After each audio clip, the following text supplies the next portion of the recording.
Matthew McConaughey. Now would be a good time for me to take my shirt off.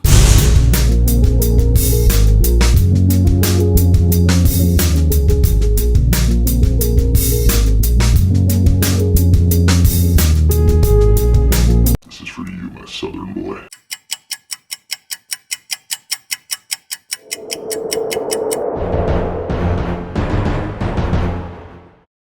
Interstellar. 2 hours and 45 minutes later, still don't know what the fucking word means. Okay, so this is the next chapter in the Christopher Nolan legacy. We know this is a movie that's gonna be fucking debated up the wazoo. But there's a couple of things I want to acknowledge first. I really think this film needs a second viewing.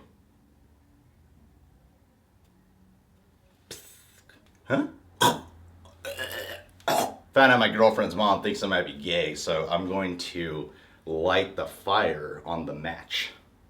That's not a phrase. Wow, I am really wasting time. This film is so detailed, so grand, so fucking Nolan epic, so sci-fi that there's no way you can grasp it all in just one viewing. Unless you're a jackass who knows a lot about this shit. Lastly, this is gonna be a little difficult to review because the trailer did a good job of not revealing much. So I feel like if I say more than the trailer, it might be like a spoiler. But I will be doing a spoiler review with Jerry, so keep a lookout for that shit.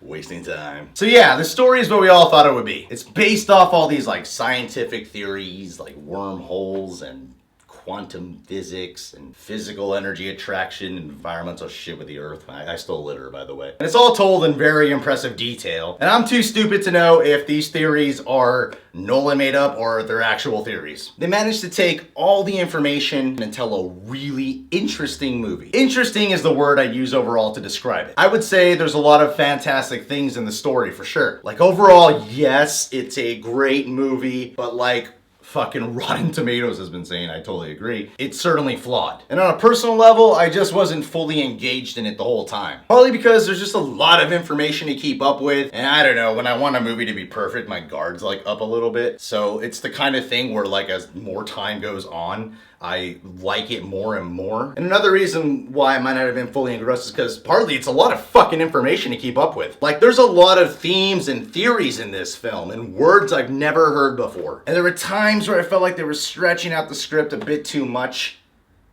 You don't want to stretch it out too much, you know what I mean?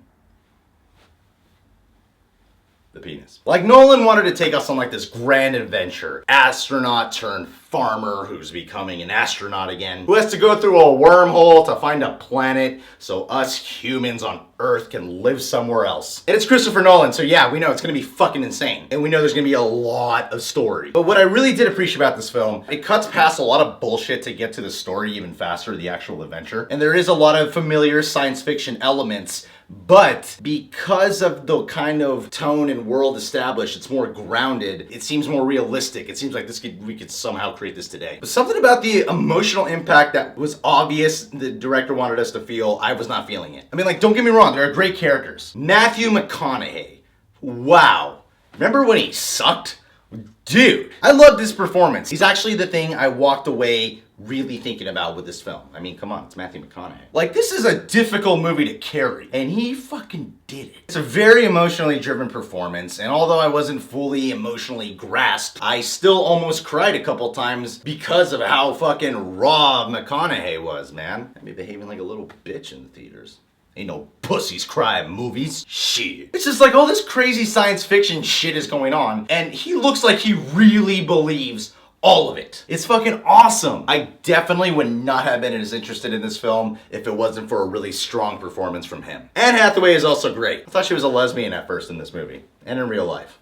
Apparently she's not in either of them. Her role is more subtle than McConaughey's. McConaughey. Like, there's definitely not as much focus on her emotional journey. And there's a couple of moments where not in terms of her performance, like her performance was fucking perfect. The character itself, she actually like pissed me off a couple of times. She managed to do it like one scene after the next. And it was like, dude, you pissed me off twice now, and strike 3, bitch, and you're out. So yeah, there were like 2 scenes where she was annoying, but other than that, she's fucking perfect. Michael Caine, he's like fantastic in this film. Like if I were to review every Nolan movie, I wouldn't mention Michael Caine every time because I'm used to him kind of just stepping in and being the wise older guy for the protagonist, which he is like in this movie, but they gave him more than just being the wise guy. Hey yo, I'm Michael Caine. You can feel the hope in this character, but you also feel the doubt in this character. Wow, it's so complex. There's a very big plot turn, not going to give it away, that's revealed through his character, and when that plot turn happens, it makes the movie better. It's a good plot turn. That's all I'm gonna say. Jessica Chastain, not gonna reveal who she plays because it would ruin the film for you. She, yes, is awesome, and she's very hot. Prior to me getting a girlfriend, I have thought of her like hugging her, baby. Never sex stuff with her.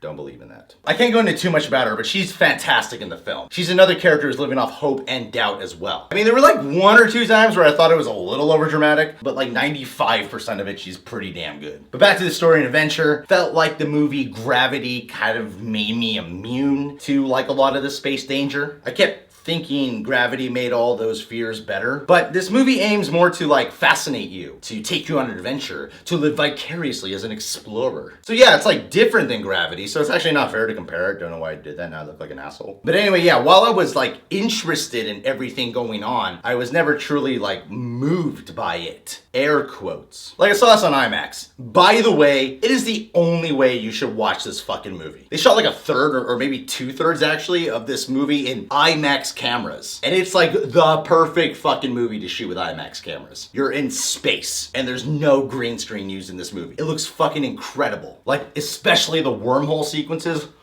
Wow. I'm pretty sure that is the intention of how Nolan really wants you to watch this movie is IMAX. So if you want to see it in its purest form, its Jesus Christ form, you watch it on IMAX. I'm acting like IMAX is behind me, but I'm pointing to nothing.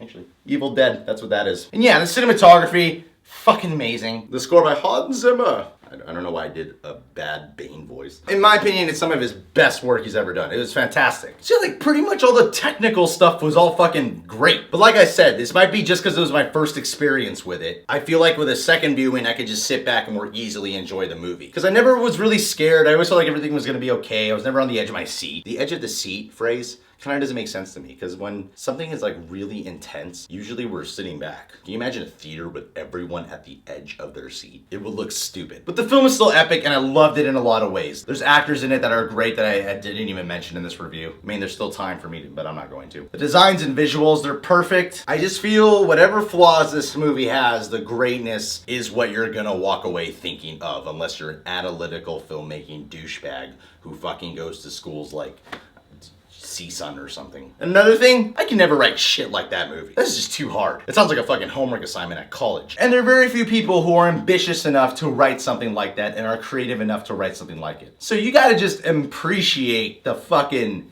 ambition overall. Let me get straight to the point here. All in all, I gotta say, Interstellar got it super stellar right. Alright guys, thanks for checking out my review for Interstellar. Why don't you go ahead, comment below, and tell me, if Matthew McConaughey released a picture of his penis, would you look it up? Male or female? Answer the question. Like I said earlier, doing a spoiler review with Jerry, so check that out. And if you want to see more episodes of Straight to the Point, you can click this button right here. See, this is called promoting. Oh, and last but not least, if you want to get updated every time one of my reviews or videos is out, go in and click on this button by my dick to subscribe. That's right, the dick. Let me tell you something about this little engineer. Every time he's about to make love with the ladies, he does it in such a stellar way. You might even say, in her stellar. These jokes get worse and worse as time goes on.